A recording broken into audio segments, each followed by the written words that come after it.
আল্লাহর একজন বান্দা আমাদের আগে জেল থেকে বিদায় নিয়েছে, দুনিয়ার জীবন ছেড়েছে।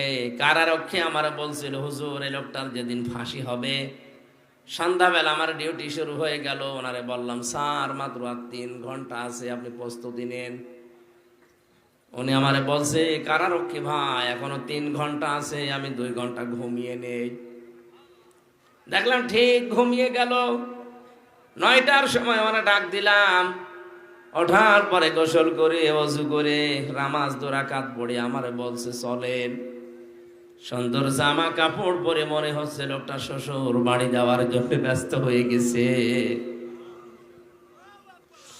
কারারক্ষী তোরা বালি চোখের পানি ফেলে দিয়ে বলছিল, হুজুর আমার তো আশ্চর্য লাগে, যার 3 ঘন্টা পরে ফাঁসি সে লোকটা বলছে আমি 2 ঘন্টা ঘুমিয়ে নেই। ঠিক দেখলাম ঘুমিয়ে গেল। লোকটার ঘুম আসলো কি করি? আমার মাথা